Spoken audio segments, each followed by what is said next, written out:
Hi, my name's Danny and welcome to another foraging episode. Today is the Spring Equinox and we're right in the middle of Sheffield. You can see the city just behind me and the sky is looking a little bit ominous, but I think the weather's going to hold out. It is quite muddy though and I've already slipped over. But I have started spying some lovely plants and flowers about already. So let's go and take a closer look and see what we can find.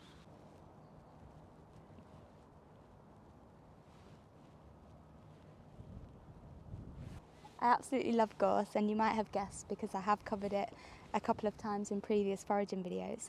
And that's because I just think it's such a cheerful little plant. Its yellow flowers really do bring a smile to your face at this time of year.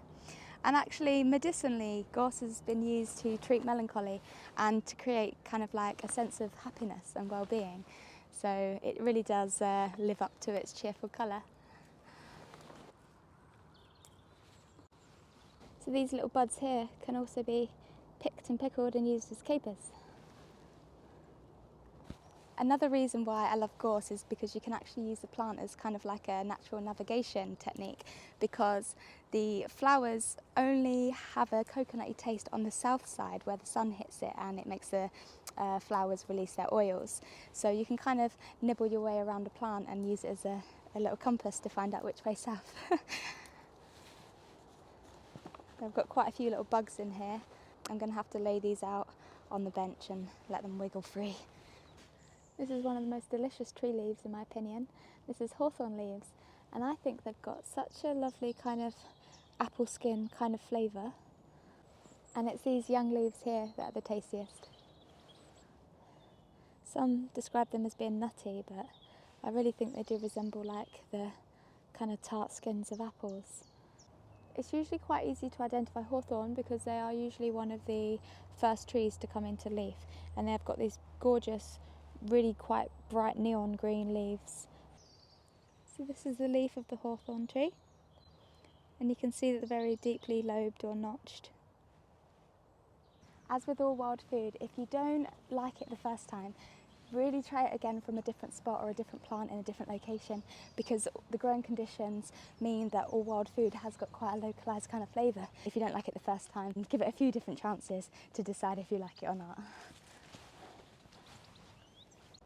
So I've just seen a huge cherry plum tree that's snapped, or one of the big branches have snapped, and it's come into flower. They usually do when they snap off, but I can't imagine it's going to have the energy from that little bit there to actually fruit. So I'm going to help myself to some guilt-free cherry blossom.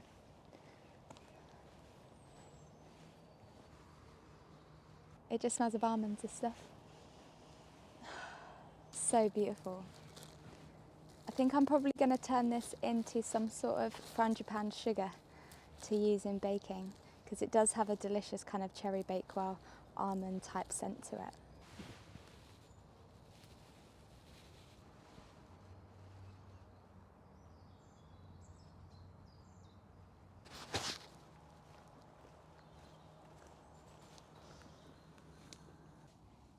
And this is another cool little patch to show you the difference between nettle and dead nettle.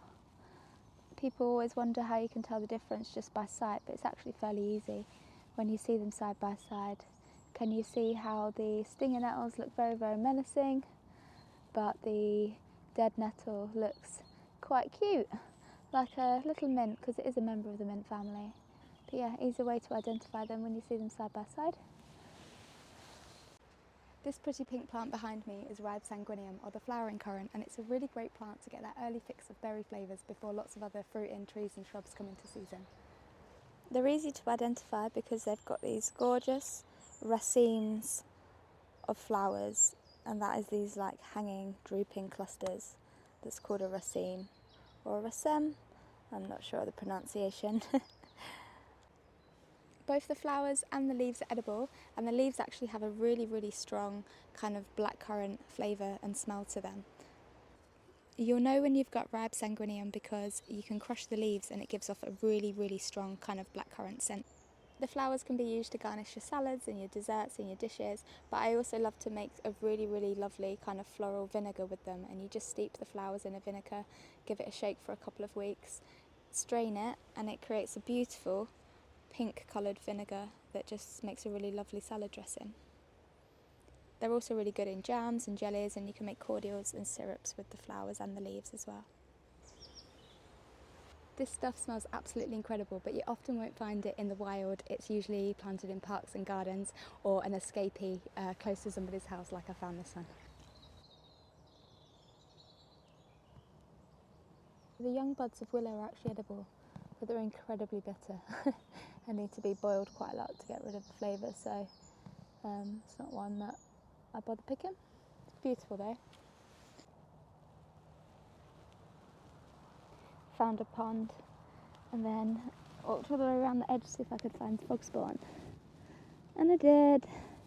Spring is here. A big clump over there. Aww. Little froggos.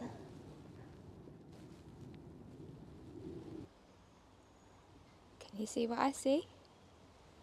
Loads of water mint. Loads of it. Water mint is a really, really common perennial mint that grows in and around water. Like most other members of the mint family, it has a square stem. The leaves are oval shaped, slightly serrated, and they've got deep veins in them, with a slight kind of reddish purpley tinge to the underside of the leaves and on the stem as well. The easiest way to identify it is just from the smell. It's got a really beautiful, sweet, minty smell to it. The humble little daisy. These things are actually edible. The flowers and the leaves. But more interestingly is that you can use daisies to make a really cool little bruise balm to help soothe your bruises and bring them down. It's a really cool little plant. When it properly starts to come into season and I find a field with loads of them, I'll make another batch of bruise balm with daisies, because I do that most years. Daisy and comfrey is my preferred combination of ingredients. Both work really, really well to help heal bruises and wounds, inflammation. Cool little plant. So down here by the bramble, we've actually got quite a few little edibles. This is Cleavers that I've spoke about before. This is a lovely little medicinal plant that's really, really great actually for your hair as well. I like to steep it in water and use it as a hair rinse, makes your hair nice and shiny and strong. Down here as well we've got mouse ear chickweed. Mouse ear chickweed is a mat forming perennial plant. It's really, really common. You'll often find it in fields, on rocks, in heathlands, in parks and gardens as well. It can be used the same as regular chickweed. It's called mouse ear chickweed. It's got these little fine hairs on it. So if you don't like the texture of that, then it's probably best cooking it or steaming it, but I don't mind it in salads and sandwiches. And then down here, we've got some baby ribwort plantain coming through. And I'll do another video of this once it's fully into season, because I really, really do love to use plantain. And also baby clovers down here. Down here we have vetch. Vetch is really, really common in my garden. I really like to use it for fertiliser, but it's an edible as well, and you can pop it in your sandwiches and eat this raw.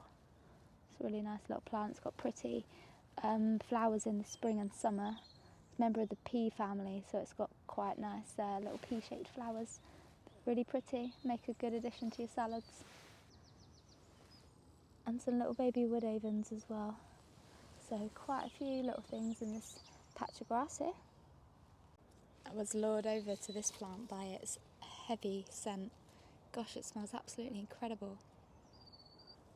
You do need to be careful with some of the viburnum species. Some berries and leaves are toxic unless they're cooked. But if this is the Tinus, which I believe it might be, I'm not a shrub expert, although I am a gardener, I'll probably ID it when I get home. They do smell really, really intense. I think these will make a really delicious syrup. I've never tried these in a syrup, so I've picked a bunch here to give it a go. I'll let you know what it tastes like. So I'm about to head home. I've got a nice big bag of flowering currant, blossom and leaves. I've got a little bit of water mint, some gorse flowers and gorse buds, cherry blossom, and a little bit of viburnum blossom as well.